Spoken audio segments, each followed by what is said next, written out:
ஸ்ரீ ஓம்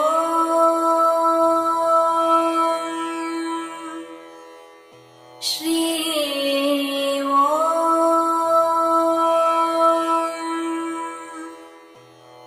ஸ்ரீ ஓம்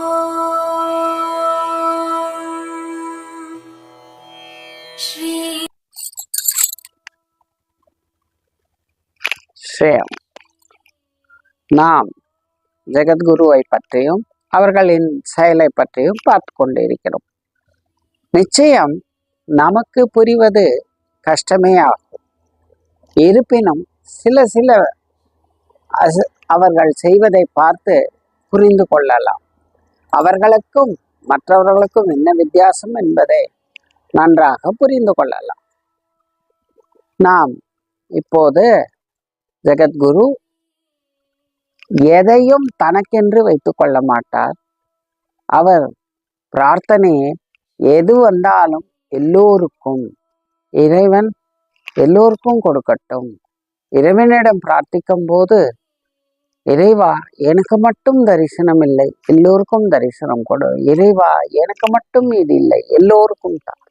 அதாவது நாம் எப்படி இருந்தாலும் நமக்காக அவர் பிரார்த்தனை செய்கிறார். எதற்கு?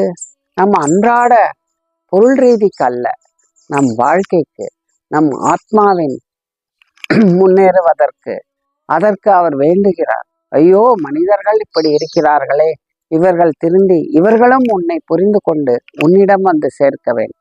இப்படி நினைக்கும் போது இறைவனிடத்திலும் அவர் அதிக அன்பு கொண்டு இருக்கிறார். அதே நிலையில் மனிதர்களிடத்திலும் அன்பு அதிகம் கொண்டு இருப்பதால் இரண்டுக்கும் நடுவாக நின்று அவர் நமக்கு அருளுரை செய்கிறார்.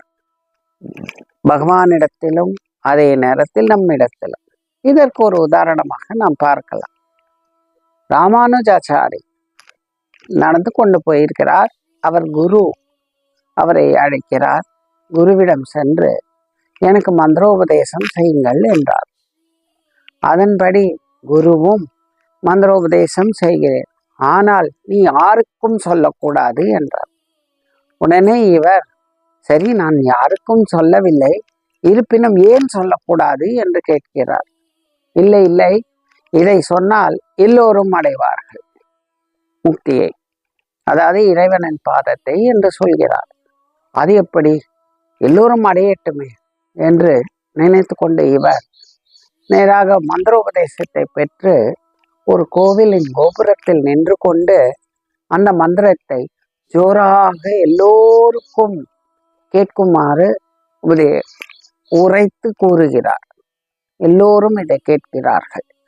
அப்படி என்றால் சொல்கிறார், எல்லோருக்கும், உங்கள் எல்லோருக்கும் பகவான் திருப்பாதம் கிடைக்கட்டும், எல்லோரும் இந்த வழியே நடங்கள் என்று சொல்கிறார். அப்படியானால் அவர் நமக்காக அவர் எடுத்த குரு உபதேசத்தையே நமக்கு தியாகம் செய்கிறார். இதுதான் ஒரு ஜெகத்குருவின் செயல். நமக்காக அவர்கள் நமக்கு இறைவனிடத்தில் எதையும் வேண்டி தருகிறார்கள். ஆனால் பொருளுக்காக அவரிடம் போவதை விட ஆத்மாவுக்காகவே போக வேண்டும். ஆத்மா நமக்கு மேலே நோக்கி செல்ல வழி கொடுக்கும். ஸ்ரீயோம். ஸ்ரீ ஓம்